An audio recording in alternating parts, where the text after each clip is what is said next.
Baik, selamat pagi kepada Ibu Apoteker Agitya Resti Erwiani S.Farm, MSI. Selamat pagi juga kepada teman-teman kami yang terkasih. Pada hari ini kami akan membahas apa saja sih fungsi sediaan sirup, lalu apa saja formulasi bahan yang ada di dalam sirup, kemudian keuntungannya, kerugiannya, dan kami akan membahas latar belakang adanya sediaan sirup. Untuk itu kami mengangkat tema sediaan sirup pada presentasi hari ini.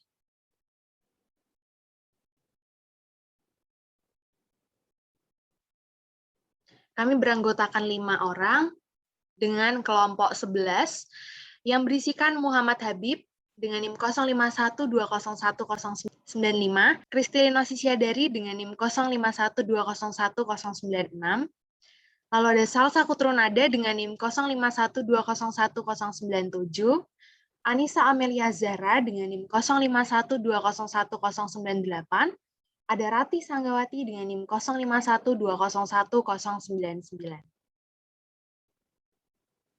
Untuk teman kami persilakan untuk mempresentasikan materi latar belakang.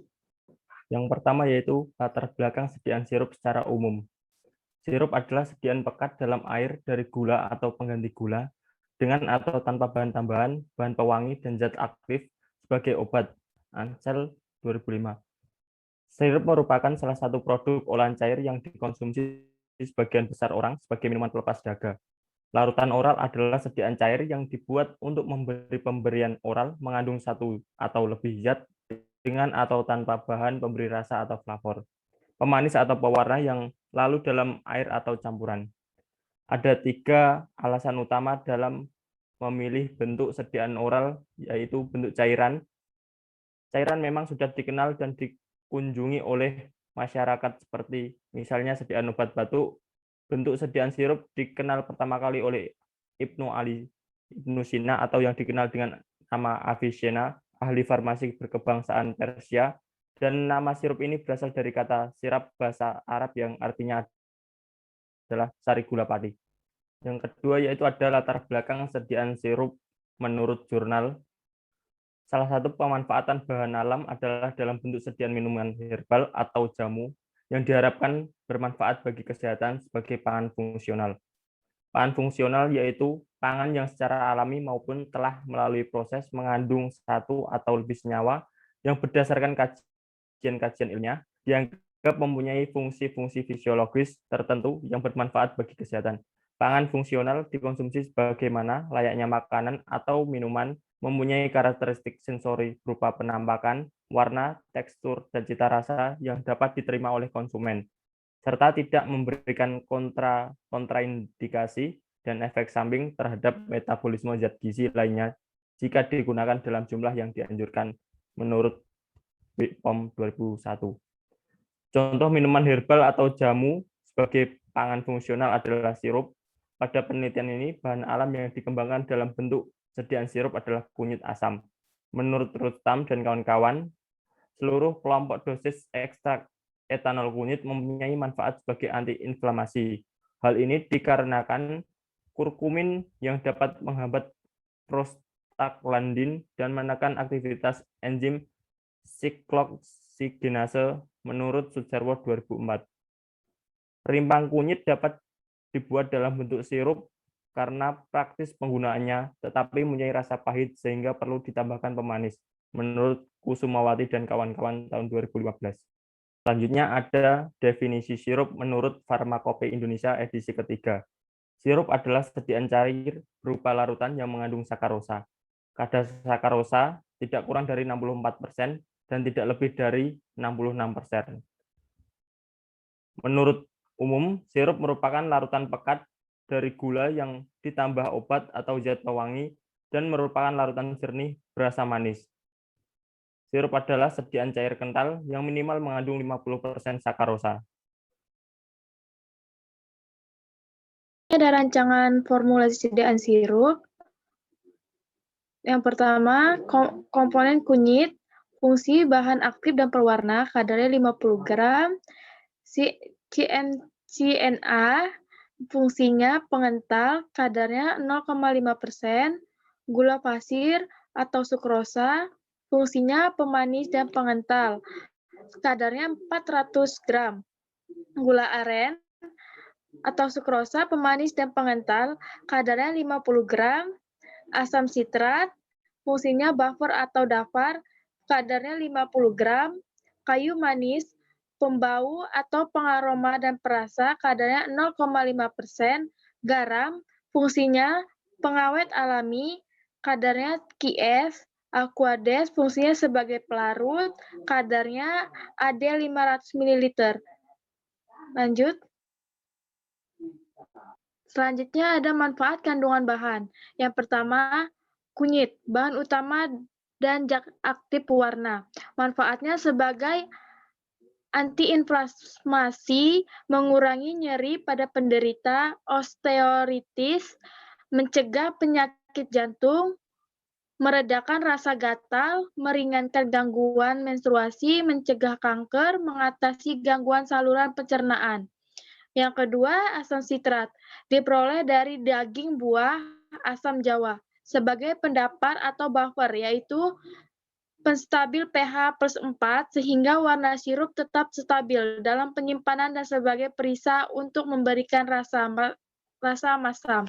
Manfaatnya, zat asam ini dapat membantu meningkatkan metabolisme lemak dan mengubahnya menjadi energi mengobati flu, batuk, mengontrol diabetes, kaya akan antioksidan, menyehatkan saluran pencernaan.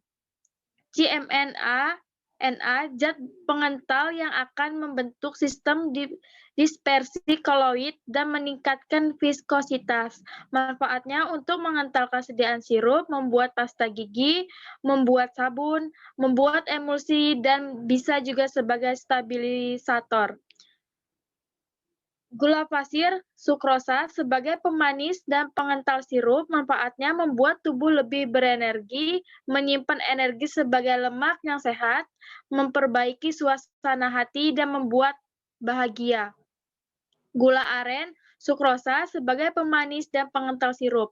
Manfaatnya mengatasi anemia, menangkal radika bebas, meningkatkan daya tahan tubuh, melancarkan pencernaan, membantu pertumbuhan sel, menjaga sistem saraf, menjaga kesehatan tulang, dan masih banyak lagi. Garam pengawet alami, manfaatnya memberi rasa gurih, menyerap kelembapan dari sediaan, mencegah mikroba, memelihara fungsi organ tubuh, menjaga produksi hormon tiroid, mencegah tekanan darah rendah. Yang terakhir kayu manis, perasa dan pembau. Manfaatnya mengontrol gula darah, antiinflamasi, meningkatkan kinerja insulin sehingga seimbang dengan gula, melawan bakteri dan jamur, mengontrol gula dari darah, dan masih banyak lagi. Next.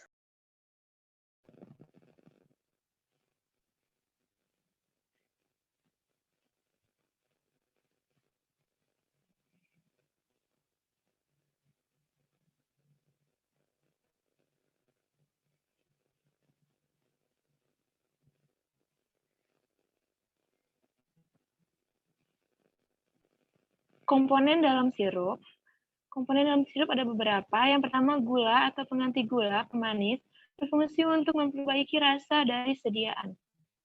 Yang kedua, pengawet antimikroba digunakan untuk menjaga kestabilan obat dalam menyimpan agar dapat bertahan lebih lama dan tidak ditumbuhi oleh mikroba atau jamur. Yang ketiga, perasa dan pengaroma.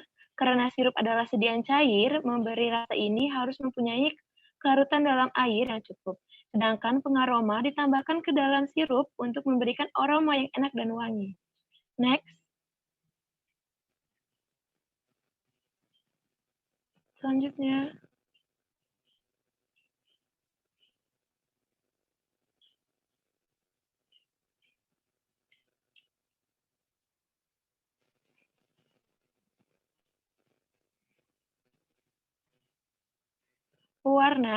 Pewarna yang digunakan umumnya larut dalam air dan tidak bereaksi dengan komponen lain dalam sirup, dan warnanya stabil dalam kisaran pH selama penyimpanan.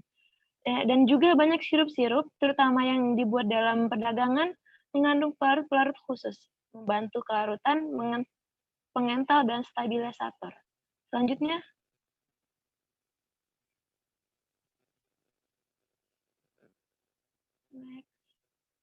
bahan tambahan sirup. Yang pertama ada pengawet anti jamur, digunakan dalam preparat cair dan preparat setengah padat untuk mencegah pertumbuhan jamur. Contohnya, ada asam benzoat, detilparaben, etilparaben, propelparaben, natrium benzoat, natrium propalet. Yang kedua ada pengawet anti mikroba, digunakan dalam preparat cair dan preparat setengah padat untuk mencegah pertumbuhan mikroorganisme. Contohnya, ada benzalkonium klorida, benzethenium, kenzel alkohol, cetilperidium klorida, klorobutanol, fenol, fenil, etil alkohol, fenil merkuri nitrat, dimerosol. Next.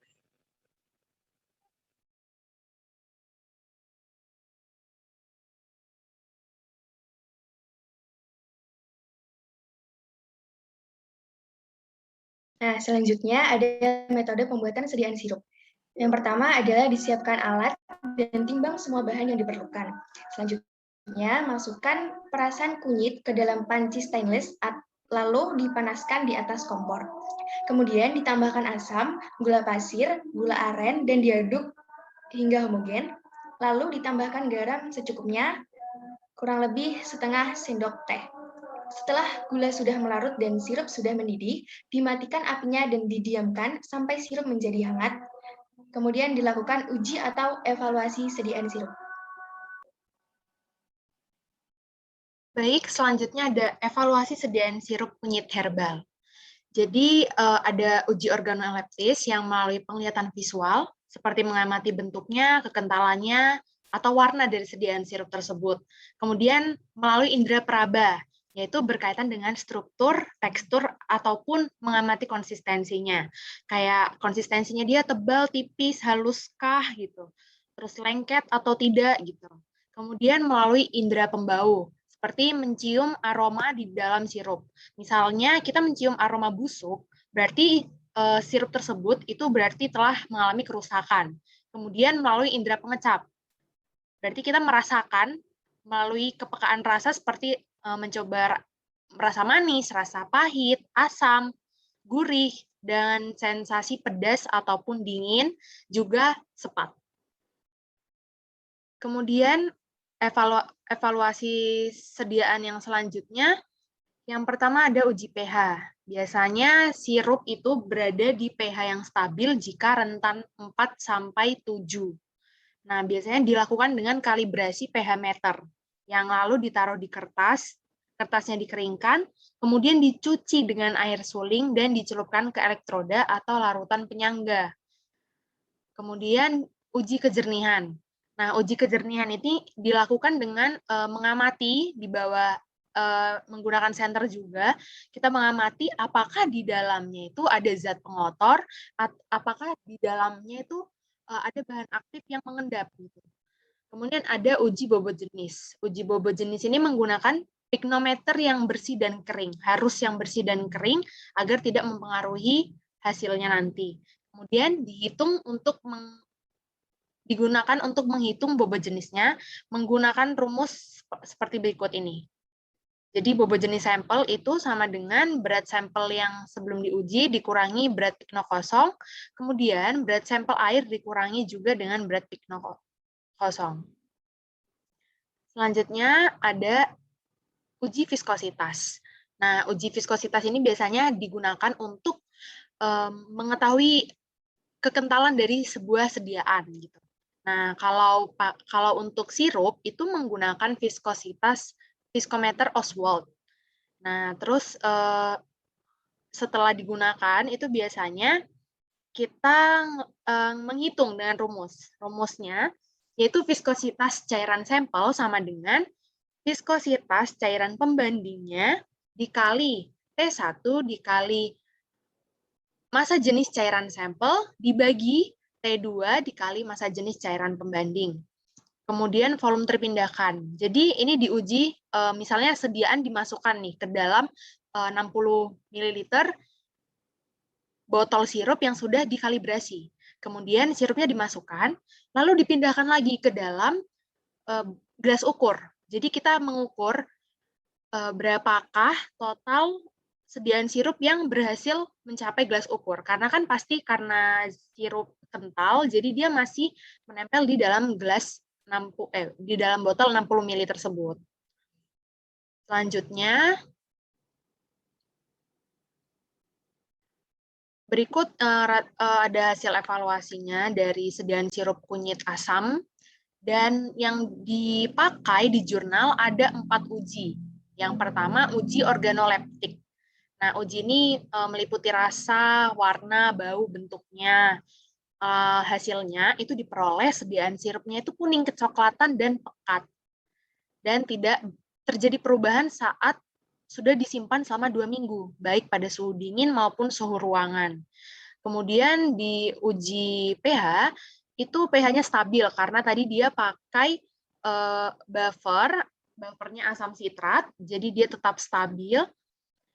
Kemudian ada uji waktu tuang. Uji waktu tuang. Ini dilakukan mengetahui kemudahan tuang sediaan saat nanti akan dikonsumsi. Gitu. Jadi hampir sama kayak menguji kekentalan atau volume terpindahkan, hanya saja kalau ini nggak diukur volume terpindahkannya. Kemudian ada uji homogenitas. Pada uji homogenitas itu sirup itu diuji apakah dia ada gumpalan, ada bahan-bahan yang belum tercampur rata, adakah endapan. Jadi itu untuk di jurnal ini. Kemudian ada kelebihan sirup. Kelebihan sirup sendiri itu campurannya homogen. Bisa dan sesuai untuk dipakai oleh anak-anak, orang yang sudah lanjut usia, ataupun yang menderita Parkinson. Kemudian, dosisnya itu dapat diubah-ubah, obatnya lebih mudah terabsorpsi, kemudian memiliki rasa yang manis, mudah diberi bau-bauan dan juga warna, sehingga menimbulkan daya tarik. Kemudian, membantu pasien yang kesulitan menelan obat tablet. Dan sesuai juga untuk obat yang bersifat higroskopis. Untuk kekurangannya sendiri, itu jarang ada yang isinya zat tunggal. Dan dia tuh lebih banyak kombinasi atau campuran dengan beberapa zat khasiat lainnya, tapi sebenarnya kadang nggak dibutuhkan oleh tubuh. Seperti tadi ada kunyit, ada masih banyak lagi zat-zat yang baik, cuman kadang memang itu tidak terlalu diperlukan untuk penyembuhan terapi saat itu. Kemudian tidak bisa untuk sediaan yang sukar larut dalam air. Biasanya akhirnya dibuat suspensi atau eliksir, tapi eliksir kurang disukai oleh dokter anak karena dia mengandung alkohol. Nah, ini adalah jurnal acuan yang kami pakai. Uji stabilitas fisik dan hedonik sirup herbal kunyit asam. Ini jurnal kebidanan dan kesehatan tradisional. Kami sudah cek di Sinta dan ternyata dia ada di skor 3. Dan ini gambarnya, gambar produk. Sudah banyak ada di luaran yang menjual. Dan itu saja presentasi dari kami hari ini. Semoga bermanfaat dan sehat selalu. Terima kasih. Terima kasih, Bu. Terima kasih, teman-teman. Terima kasih juga, teman-teman. Terima kasih. Terima kasih.